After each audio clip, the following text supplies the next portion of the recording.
Hi everyone, Charles from the Food People here. I hope you're all keeping safe and well. It's my great pleasure today to welcome Nick Egan, founder of Cornwall Pasta Company.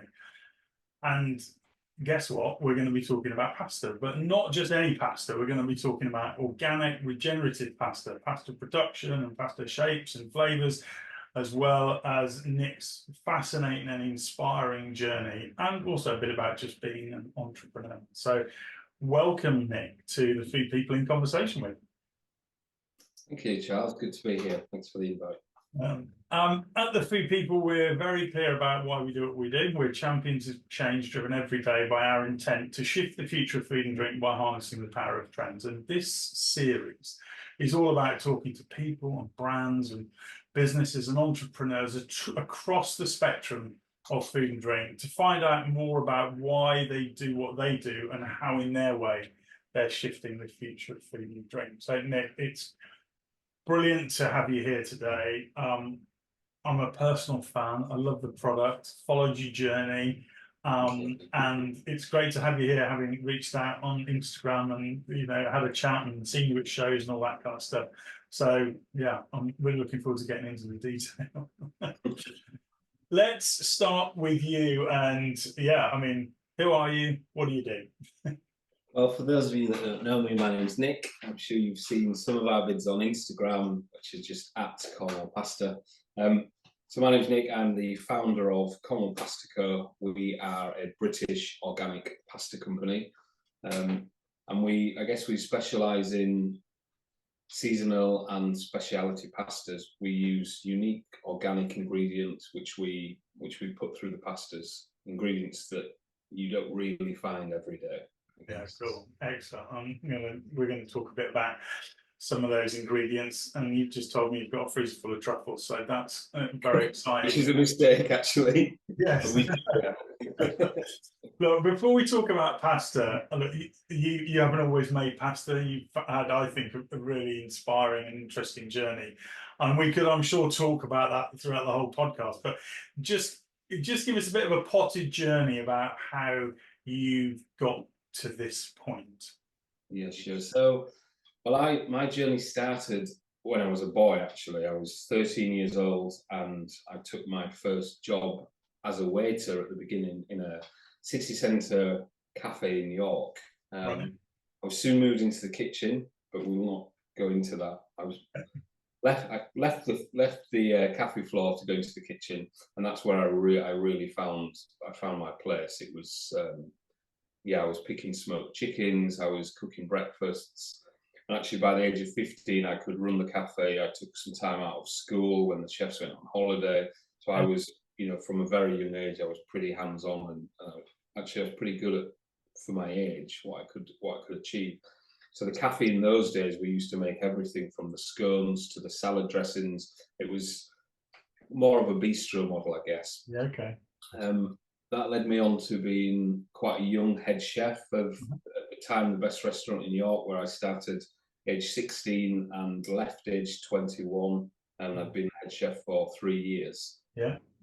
And then I slowly kind of worked my way around bits and pieces of England, Scotland, London, Buckinghamshire, Oxfordshire. I kind of ticked off quite a lot of boxes, trying to find where I wanted to cook and the produce. I ran a hotel on Mull at one stage, which was where I cooked the best food I ever cooked, actually, and the produce there was sensational. Yeah. And then after, at age 26, I came to Falmouth. I took a job on a super yacht, and I went into the super yacht industry for a few years.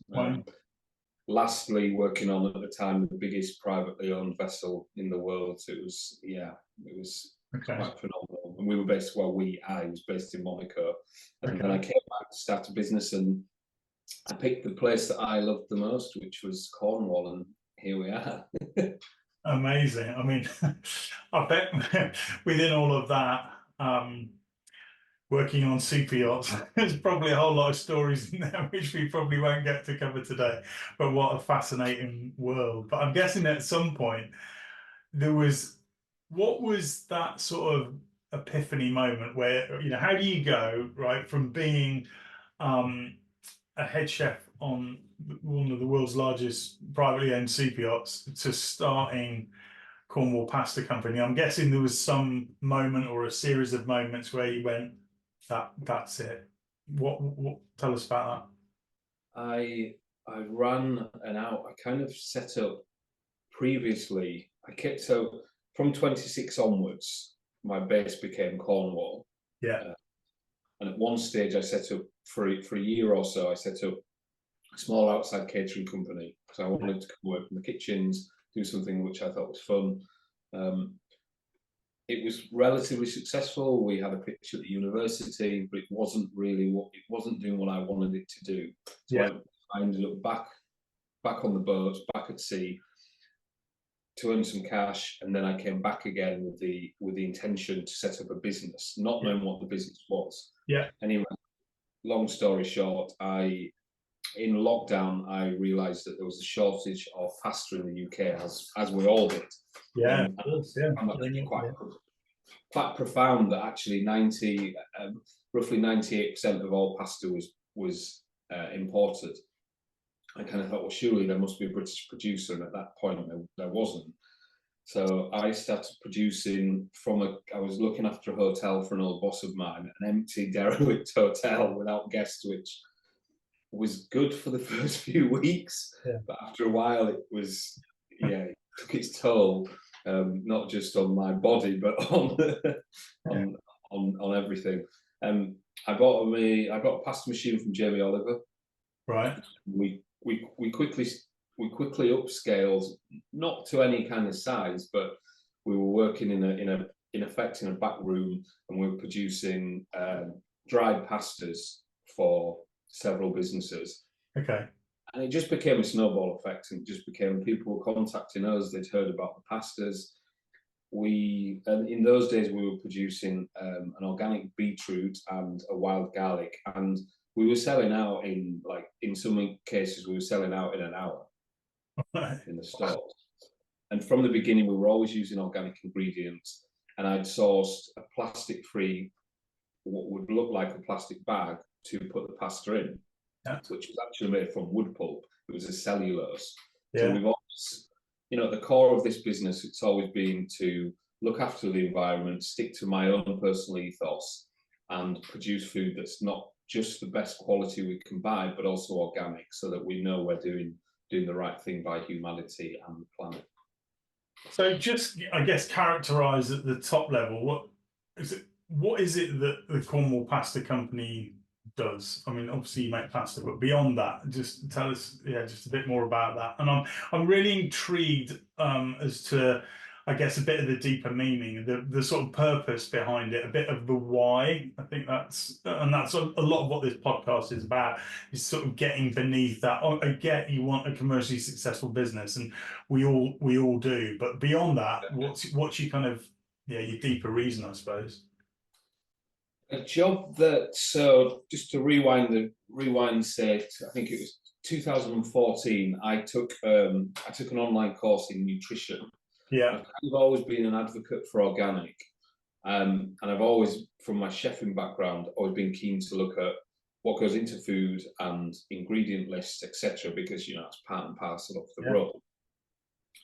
I took a nutrition course, and then I really took a deep dive into more and more kind of the organics, pesticides, fertilizers, free-froms, everything. The course was the reason for the course was so I could be hired to look after a family, in essence, a global traveling family, quite a high network individual in politics and sort of the media. And they wanted a chef that would be able to cook for them nutritionally sound and good food for the young family and for themselves. And that's kind of where I did a lot of research. I took an online course, and that's where it started. Right. We also had some family illness, and I was horrified to see some of the food that the family member in question was given in hospitals. And then also I have two young nieces now, and I've seen firsthand some of the offerings in some of the schools, and I just felt that potentially with what I was doing here at Cornwall Pasta, we could change some of the food system that I was kind of horrified to what I was finding.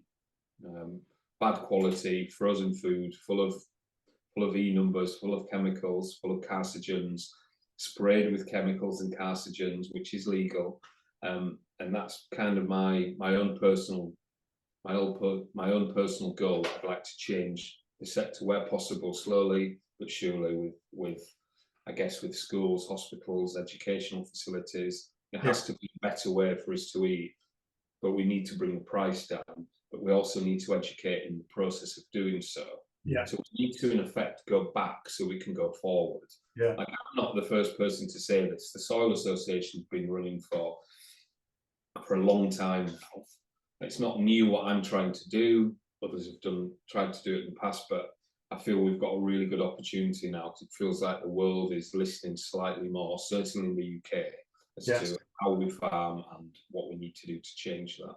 Okay, and obviously organic, and also, if I'm right, regenerative are some of the two cornerstones of your business. Okay, and can you just bring to life a little bit why that is? Why, in your view, is organic and regenerative better? So I guess it's when you take a look at when you take a deep dive into how certain commercial, let's say, wheats or vegetables or agriculture per se is farmed in the UK at large commercial scale, and the use of pesticides and fertilizers, which we know contain carcinogens. For me, I just kind of think, why? Like, there has to be a better way to do this. Mm-hmm. We're aware that cancer rates now cancer rates are 1 in 2 now. When we were at school, it was 1 in 5. And as a child, I used to think 1 in 5, my odds could be quite good here. Yeah. Now it's 1 in 2. And you kind of go, okay, my odds aren't great now. Yeah. And we need to, in my opinion, look at what's creating lots of this. And if we know that we can change the food system, I'm not saying we can do it overnight, but we can do that through education. We can eradicate these known carcinogens. That has to be the first point. We have to do that before we do anything else. And we need governments to follow suit. We need the help of the governments to do this. Yeah. So that's fundamentally, that's kind of one of the main drivers for me here at Cornwall Pasta. That's why it is organic. That's why I'm so passionate about organic.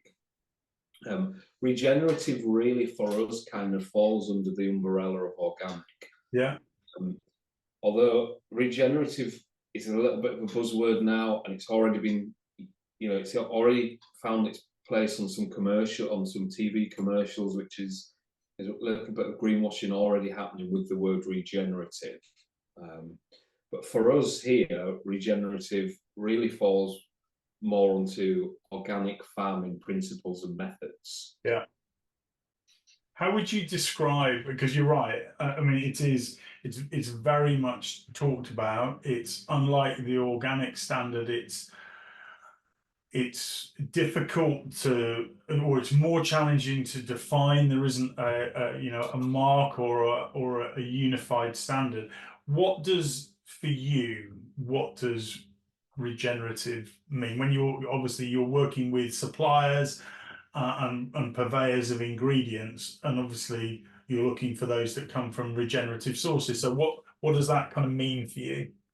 I guess for us, regenerative means kind of hinging on the same ethos and goalposts that the Organic Soil Association would go back to, and it's protecting the land, protecting nature in a way that is beneficial for both human consumption and the land too. So that's maybe looking at, we might have a smaller yield, but we're going to increase soil biodiversity, or we're going to do different planting methods to get rid of some nitrates in the soil, or without going into too much of the farming side, which is not my specialism. That's kind of where we sit with regenerative, make sure that the land is looked after at the same time that we can produce good, clean, pesticide, carcinogen-free food. And it all kind of looks after. I feel actually regenerative and organic almost sits inside the same framework, or should. Yeah. That said, there's no legislation at the moment for regenerative, so I think we have to be very careful here that we're not just using another buzzword. Yeah. The reason we've worked with the Organic Soil Association from day one of this business is because I feel it's the only standard that actually stands up in law, and that there's a criteria that it's listed and it's checked and it's very thorough. There's nowhere to hide here. You can clearly see where the produce come from, who's grown it, what's the amount that's been used. It's very thorough. Whereas I think there's some other schemes that, for me, as a kind of purist and someone who is in the detail, some of the other schemes don't quite stand up to that. You know, quite often I have these conversations with certain people, and quite a common argument that comes back is we don't like the bureaucracy of the Soil Association or the Vegan Society or any of these very well established organisations. But actually, if no one's policing what we're eating, what we're growing, the second you become commercial in anything, that's where things can quite easily slip. If there's no one's checking the slip, you could quite easily have a bad month and say, well, actually, this month we need to cut some costs here. And for me, with the Soil Association, that's not a possibility. I think anything we do has to be, unfortunately, with how we are now, how we operate in society, we have to be governed by rules, whether we like it or not. Yeah. And I guess that gives you a framework to be open and honest and transparent, I guess, as well.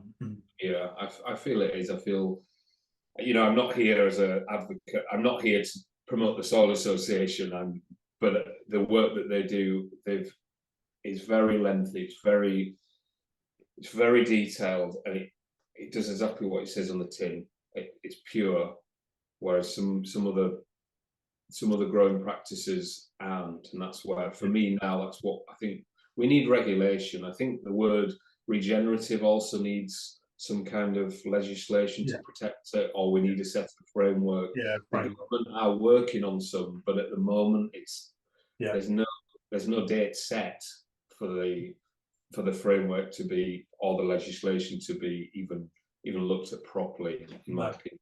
No. And what does this mean then for your ingredients? Are you how, in search of organic regenerative ingredients, your incredible product is made in Cornwall?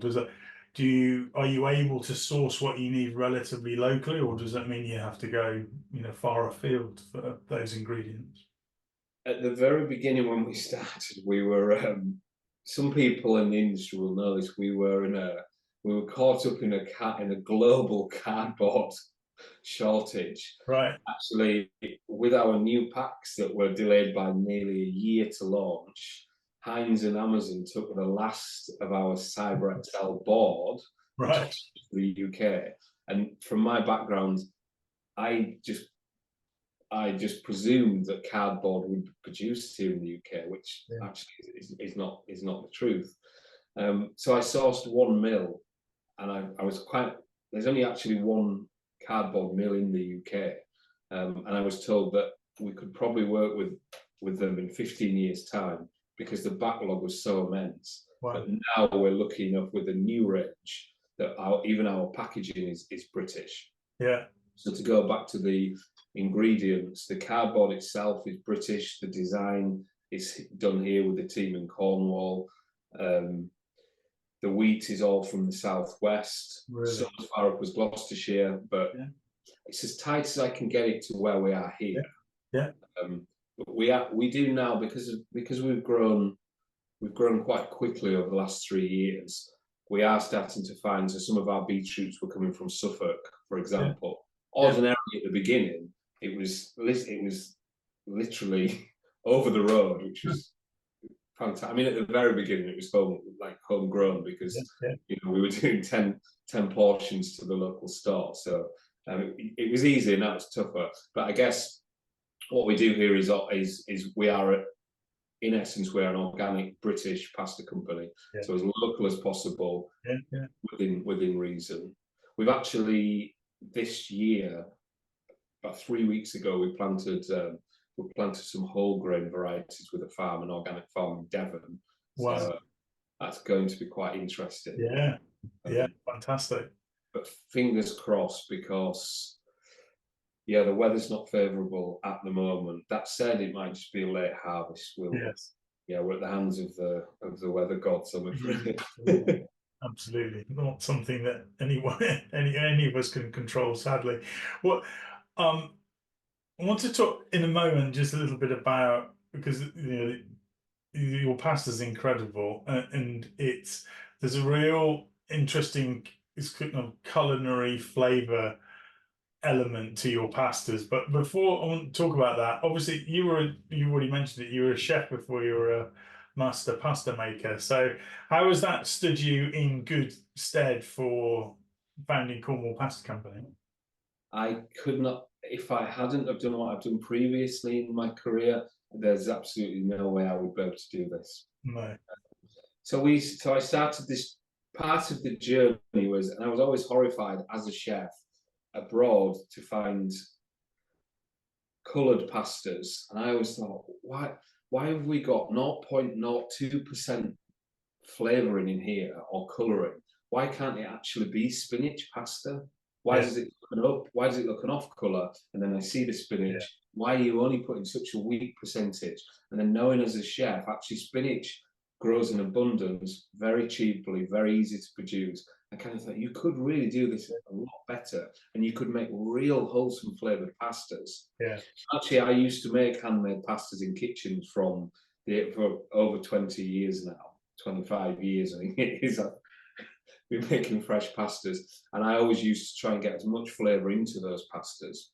Yeah. So I came about with Cornwall Pasta. I wanted the same rhetoric. I wanted it to be flavour first, and then kind of everything else would follow, which has been quite tricky in terms of producing a pasta that's commercially viable. That's been the hard part, and that's why some of our price points are high for pasta. You know, we use an organic Cornish saffron, and there's only one producer of organic Cornish saffron in the world, and we're lucky enough to work with him, a guy called Josh.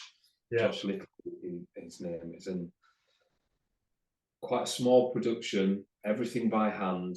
And the reason saffron is so expensive is per gram you could get anything from 100 to 150 or 200 plants in there. It's just the stamen of one crocus. Yeah.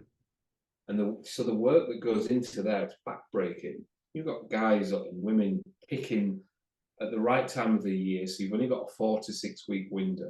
Has to be carefully, precisely picked, dried, without breakages, and that's why it costs so much.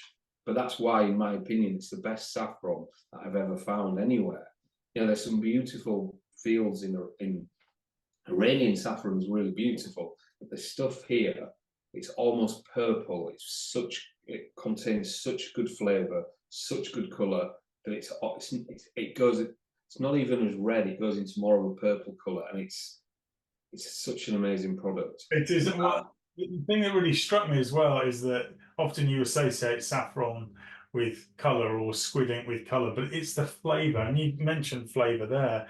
Yeah. It's the flavour. You know, it tastes of saffron. And that was the bit that was. It was not only the colour, and I think you get used to things. You know, people talking about saffron flavour, and you feel like you're really searching out for this hint of saffron flavour. But with the pasta, it properly tastes of saffron. I feel with pasta, it's similar to bread in that you've depending on the grains that you're using, you've got a really easy platform to add flavour. Yes, and with this saffron itself has got such a light marzipan, sweet, almondy, rich, delicate, perfumed, sweet flavour. If you add that to a base dough, for example, that is quite plain, you can get some really good results. Yeah, definitely. Actually, here in Cornwall, lots of people say, "Oh, I thought saffron was a product grown abroad." And I say, well, actually, saffron here in the UK, in Cornwall in particular, because of the climate, there used to be a lot of saffron farms, but then after World War II, it fell. Yeah, it became too intensive, too difficult to man because of the losses that we'd done. the losses of land workers that we'd seen in both the wars. So that's why it kind of fell out of favour. And it's not just saffron when you think from a flavour point of view. You also, I mean, I've already mentioned truffle, but squid ink and red wine and spinach and have you done wild garlic as well? Was that right? Wild garlic is, yeah, the wild garlic is our best seller. Actually, wild garlic makes for such a good pasta because it's so pungent in its flavour. A wild garlic leaf contains, you only need one leaf for a really good risotto or for a nice soup, or you take one leaf, one singular leaf, and you finely chop that, and you can do a full panache of veg to feed 8 people with one leaf. The flavour is such pungently wild garlic, and then the colouring as well, it's sensational. Yeah. We actually ran tests. When we did our lab tests of our fresh wild garlic, we had to stop them at 2 months because the pasta, which is not known in any other pasta, was still deemed to be a safe product, and the bacteria, the mycotoxins, had not had time to form. And ordinarily, with something else, you'd expect to find those after between 2, 3, 4 weeks, but with the wild garlic, 2 months it sat there with no mycotoxins. No, really? That's incredible. Yeah. You started to touch on it then, but tell us a little bit about, another one of the things that you call out is slow dried and bronze cut. Why is that more superior? So from a commercial perspective, it's not as good. Right. A full stainless steel operation would be, roughly speaking, 7 times cheaper to do than a bronze. So the dyes we use here are a dye, just for people that are not in the pasta game. A dye is what gives you your different shape of pasta. So you use in effect a bronze extruder, which is like a long pin, and that sits at the end. A bronze dye, which is in our case handmade, roughly about £2,000 for one dye. Wow. It's handmade, hand engineered, hand stamped bronze. So commercially, it's not the best to do, but from a flavour perspective, it is the best. So if you take a bronze drawn pasta under a microscope, or even if you do a simple test against a commercial shop bought pasta, the bronze dyed pasta, as it's been extruded through the bronze, because the bronze is a softer metal, it leaves the pasta more porous, so it can absorb more flavour, more sauce. So it's better for the taste, better on the palate, I guess. If you do a quick taste test, you cook our pasta versus a commercially bought pasta. At the end of both dishes, the more commercially mass-produced pasta, all the sauce will still be in the bowl, whereas with ours, the pasta will have mopped it up, and there's just a richer, stronger bronze flavour that runs through there. So it's all flavour. It's more expensive flavour. Yeah, that's what it's about for me, from my chef's perspective. It's flavour. It's how can I produce a pasta and put as much flavour in without any compromise, and that's what we've done. So our red wine, for example, is a red wine pasta, which is undiluted red wine, which is an excellent red wine. It's actually a table wine. It's a drinking wine. It's not a cooking wine. Yeah. People say, well, why do you put that into a pasta? It's mad. Well, actually, the better quality of the ingredient, the better end product. And that's from, we shouldn't really be using a wine of that quality to make pasta, arguably. But I say actually we should, because we're eating it and it's still going through our bodies. Yeah, exactly. And the flavour you get is so much more superior to the flavour of a cheaper mass-produced wine. So for me to use a cheaper variety would make no sense. I'd rather not produce it. Yeah. And that, I suppose, then takes me on to, we talked about kind of flavour and the production and the fact that it is so flavour-led. That naturally takes me on to different culinary applications. So, and the culinary applications of particular flavours and shapes. So, like your red wine pasta as an example, I'm thinking that would work brilliantly with a slow cooked ragu or something like that, right? Oh, absolutely. So what we do here as well, we've from the beginning, I've tried to find it. There's over 3,000 different pasta shapes available to us to use, to you, to me, to all of us. But we seem to, for production purposes in the UK, it's the same old chestnuts. Chestnuts is another one, obviously, that we produce. It's the same old shapes. And for me, that's, as a chef, as a consumer, I always felt that was pretty boring. So we try and produce shapes that, some of the shapes we produce, we're the only producer in the UK of, and I try and produce shapes that are tastier and more interesting. So the radiatori we produce with the red wine. So the reason for the radiatori, it's quite a robust shape. It will hold up any stew, any ragu. It's perfect. It'll take an overcook and it'll still sit in the pan, boiling away, quite happy, absorbing all the sauce in the kind of shape of the radiator. So yeah, you're completely right. The red wine radiatori is made for a stew or a ragu, whether that vegetarian or meat. And you mentioned something there just for a moment. Do you advocate, like, if you're putting your pasta in a ragu, it sounds like you wouldn't pre-cook the pasta. You would put the pasta in the sauce and cook it in with the ragu, right? Always, yeah, always. Pre-cooking our pastas shouldn't, not good pre-cooked. Yeah. The flavors in there. In the cooking, certain profiles will come out into the water. So you really want everything, all the flavor to stay in the ragu or, whatever the dishes that you're making. So I feel like it's a waste of energy, a waste of time, and a waste of flavor. Yeah. So you want to get your bolognese on. Let's just call it a bolognese because it's simple. Get the bolognese on. Make sure there's 30% more water in there than you would like. Add the pasta at the end, and the pasta will absorb all of the water and cook and keep all the flavor in there, and then let down to the right consistency. Yeah. Okay. Yeah. Great. Fantastic. Fantastic. Didn't think we were going to get pasta cooking tips as well. So great. Thank you, Nick.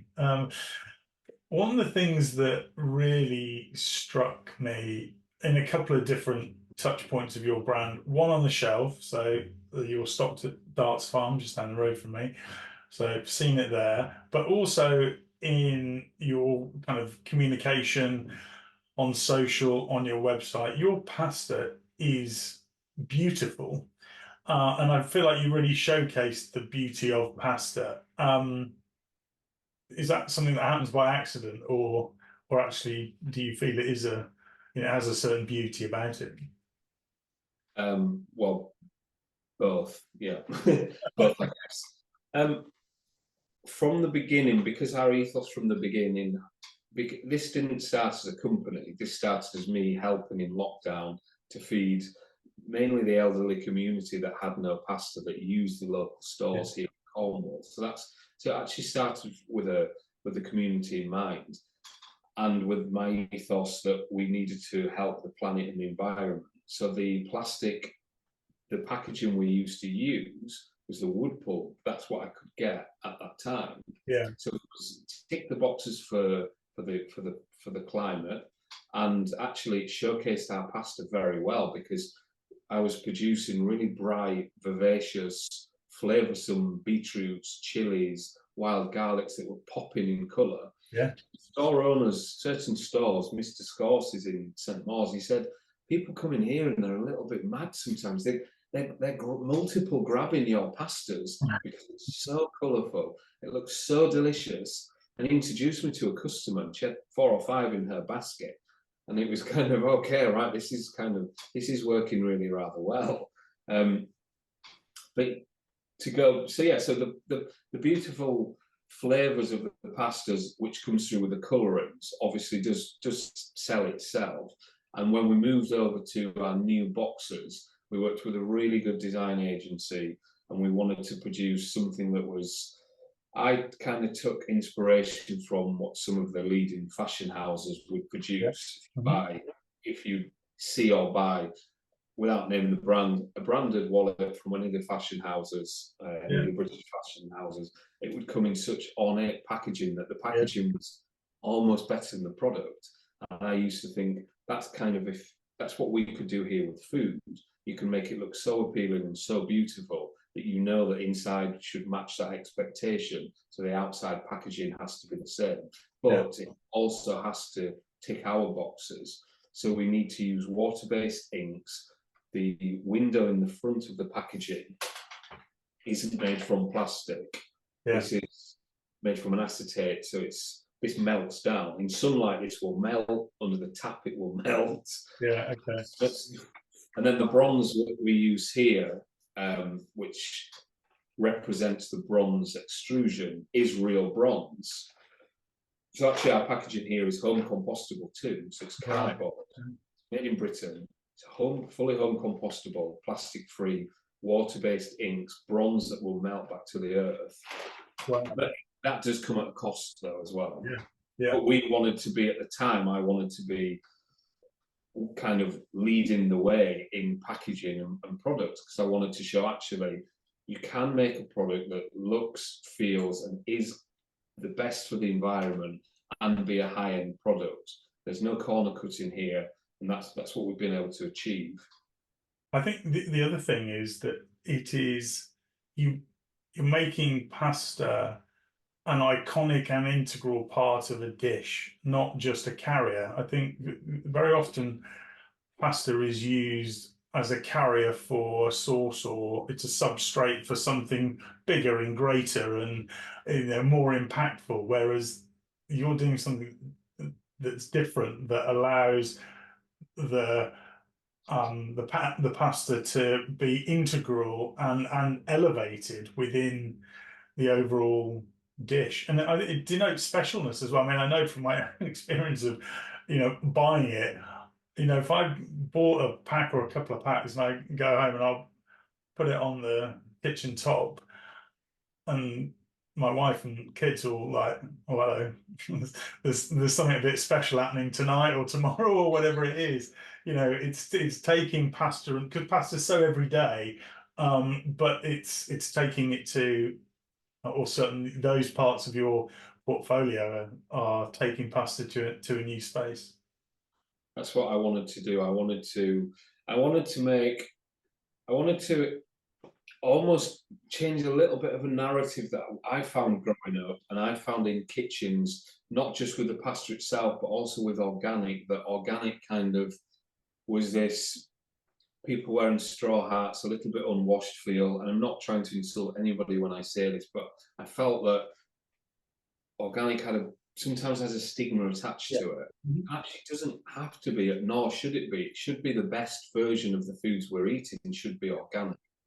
And that's what I wanted to do. I wanted to elevate the status in creating a high-end product with the very, very best ingredients that I can find, which is what we do here in Cornwall, and produce a pasta that itself was the center stage, not what should we eat? Oh, quickly throw some pasta on. No, what we're eating is the pasta. We're not eating a lamb shank. We're eating this pasta, and this pasta is full of saffron or wild garlic. You have to do very little with it. My go-to, which I'm sure I shared with you as well, Charles, is the most simplistic recipe I could come up with, which works with a plain pasta too, which is an organic macaroni, for example. And it's just boil the pasta 6 minutes per person. And the guys in Selfridges and Dutch Farm will know the spiel, because in my in-store tastings, people stand around and listen, and it's the same spiel. So per person, 1 spoon of creme fraiche and a small handful of grated cheese. That can be any cheese, from Mull of Kintyre cheddar, which is sensational, or to a Fountains Gold by Wensleydale, which is very, very good as well. Just grated, small handful of your favorite cheese. It can be a blue as well. A spoon of creme fraiche, tiny bit of the cooking liquor, stir until it's all incorporated, and you've got the most simple, yummy meal that's ready in second. You come home from work, tired as we all are, or the kids are back from school, you've not done what you need to do, boil any of our pastas, and all you need is a spoon of creme fraiche, handful of cheese, and that's it. And it really delivers on flavour. Yeah, it does. I mean, you told me that's what I should do with it, and the first time that is exactly what I did with it, and you're absolutely right. It just delivered, hands down. I just want to just tell us a little bit about your distribution story now, because anybody, I follow you on social and see you quite literally traveling around the country and doing demos and engaging consumers in Selfridges and places like Darts Farm. But tell us about your kind of distribution story and where did you start and where are you at now? The Cornwall Pasta Company, from it's grown strength to strength, and we started off with one pasta machine from Jamie Oliver in a kitchen which, once lockdown finished, the kitchen needed to open up, so I took on a very small unit. After 6 months I started building a factory, but this company has always been self-funded. We don't have any shareholders, we don't have any investors. It's always been what I earned in the past and what I was able to sell to fund this business. So in terms of marketing, we've never done any marketing. We found the local village store we were in, which we still stock today. I've always been happy. They've still got the same pricing that we used to do because we kept the model the same. So the model for us has always been a case of people see the product, like the product, and then they come to us, and it's grown, no pun intended, it has grown very organically. Yeah. And we don't really spend anything on media or marketing. So the media and the marketing that we do is we being it's me. I support all our stockists with in-store tastings. I literally jump in one of the vans and off we go. To loop back to the distribution question, we used initially the closest distributor to us that had the widest span. And from my cooking days, it was always a company called West Country here in Cornwall, and they supply all the cafes, all the restaurants. So that's where we started. We then started doing shows where we launched our new packaging, which was 2 years ago in London. And from there, we got lots of we were very fortunate, actually. We launched at Speciality and Fine Food Show 2021, and it was bananas. The stand was a mess. The table had broken. But we had very good packaging that was just in time. And we were fortunate that it was pretty crazy. We had queues. I didn't know at that time, but actually what we had queues of buyers. And we had queues of independents, and it was insane what happened. And then other traders were coming to see what was happening, and I was just in the middle of it trying to quickly write down email addresses, and there's lots of missed opportunities there. But after the show, we got back, and basically every box I wanted to tick was ticked. All the buyers either came to see us or emailed to say, we've seen you, but you were busy, and that's kind of what we've done with distribution. We have a lot of direct customers that we supply ourselves, and we're slowly just growing, I guess, with distributors. So we have a London distributor in the West Country, but we are looking to expand. We were lucky enough to start export this year. We export. Oh, fantastic! Yeah, brilliant. Hong Kong, and that's something that's bubbling away in the background, as well as lots of other kind of really nice opportunities. Brilliant. I've got a couple of questions before we finish. I've got to ask you, what's next for Cornwall Pasta Company? What are some of those exciting projects that are in the pipeline or have come through fairly recently? Well, I touched on earlier from the beginning, there's areas that I feel we can make real change to people's dietary habits for greater good.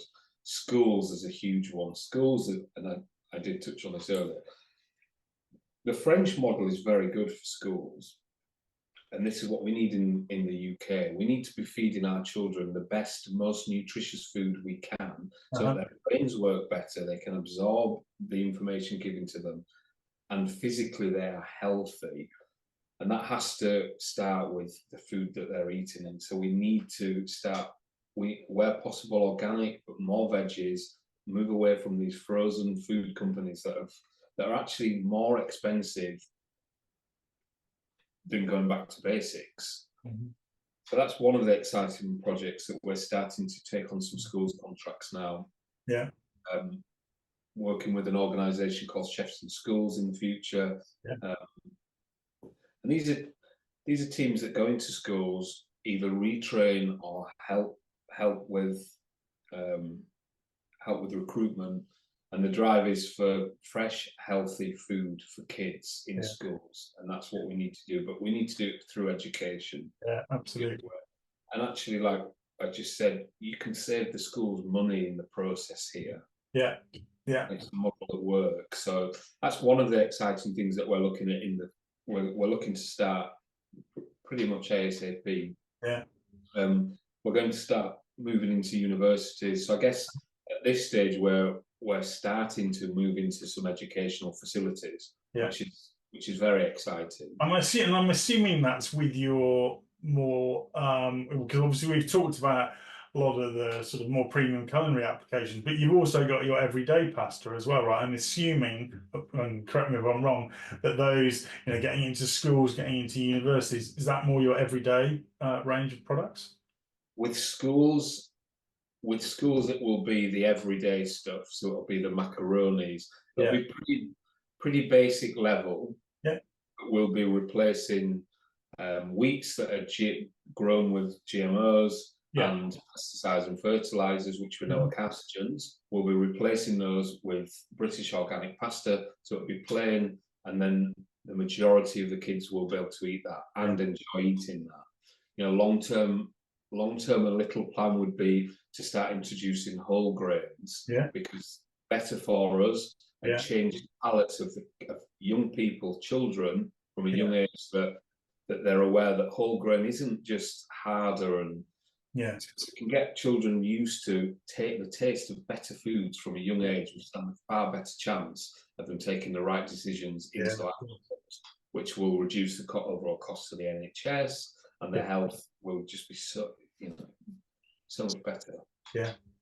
And what made you launch your everyday range of products? I know we were together at IFE and HRC, and I think that was where you launched that particular range. What made you do that? What was the thinking behind that? A few of our customers had noted that we didn't really produce much in the way of a plain pasta, which they were asking for, so we fulfilled their needs.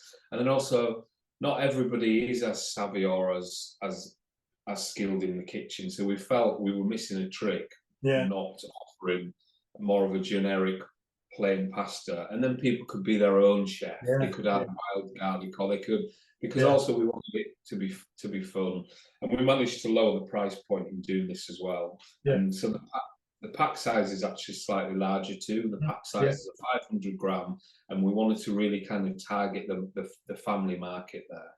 Yeah.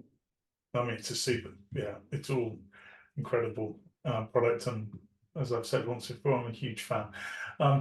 We've talked about we've talked about the Cornwall Pasta Company, but I just wanted to ask you just a bit about you. And you talked about I guess the purpose of the business, but what's your why? What kind of gets you out of bed every day? Why do you do this? There may well be less demanding ways of earning a living. So why do you do it?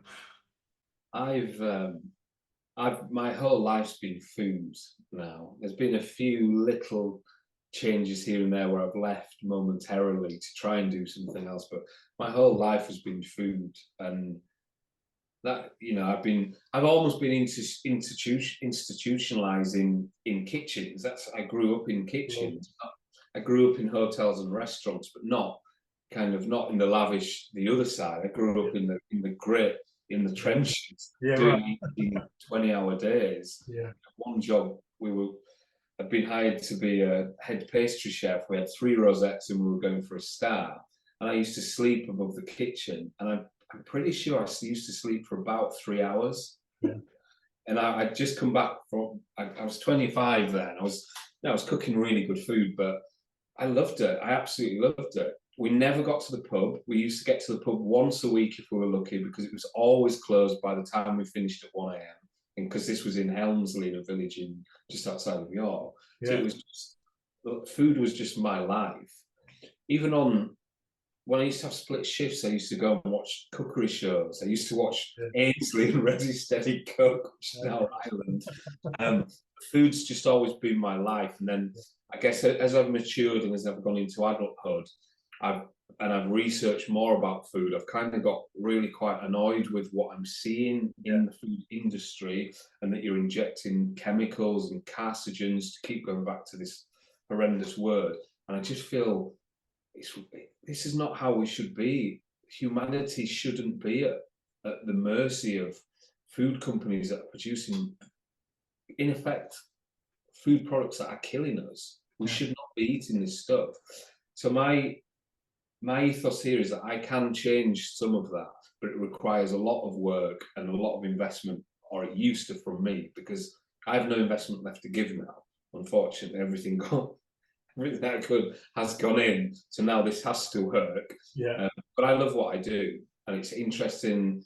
My social life is food and always has been. So actually what I do here and talking to you now, this is life, and I love it. I love what I do. And if I can help and change things, which is now what we're starting to see, then I'm rewarded within that. And at some stage my niece will come to me again, and I'll come to me and say, we ate some of your pasta at school, Uncle Nick, and then I can retire.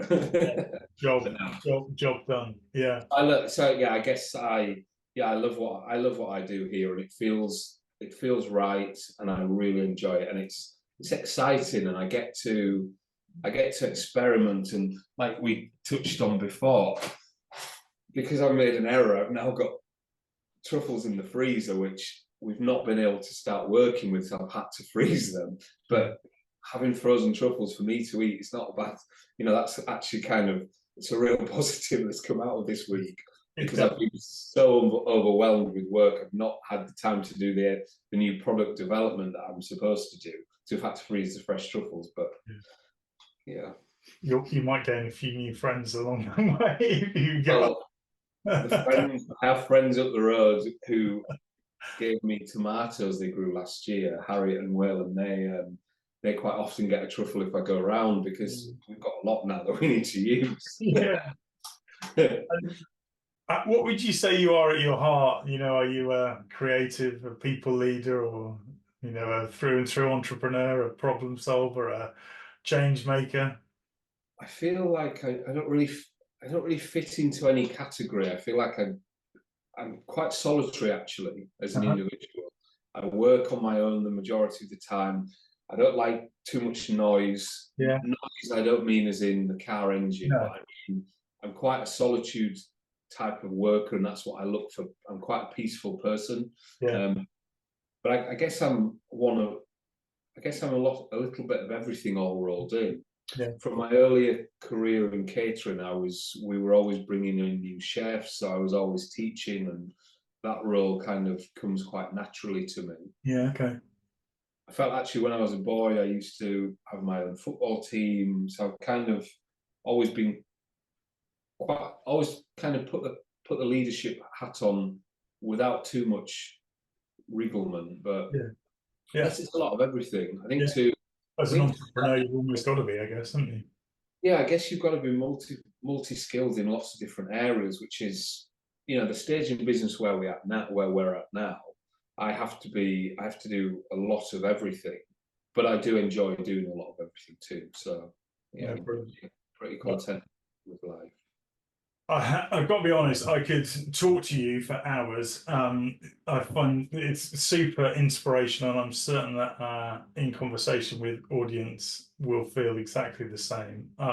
Unfortunately, I'm going to have to conclude the episode of the Food People in Conversation with, and thank you, Nick, on behalf of the Food People and our In Conversation with audience that spans, say, the world. I was talking to a client of ours in Australia the other day who said he listens to the podcast whilst hedge cutting and cutting his grass. So we're going to get some serious reach for you from this. But honestly, it's been It's been an inspiration, a pleasure, and an honour to speak to you. So thank you so much for sharing your story and the incredible products at the Cornwall Pasta Company. It's been a real pleasure to talk to you. Thank you, Charles. I've really enjoyed it. So do join our community for the details of our latest In Conversation with episodes, as well as the latest free to access food and drink trends foresight. Visit thefoodpeople.co.uk and complete your details at the footer of the page. On behalf of Nick and myself, thanks so much for listening to the Food People in Conversation with. Join with us in the trends of today and the foresight for tomorrow to shift the future of food and drink. And as always, leave you with one question, which is, how are you shifting the future of food and drink? Thanks for listening.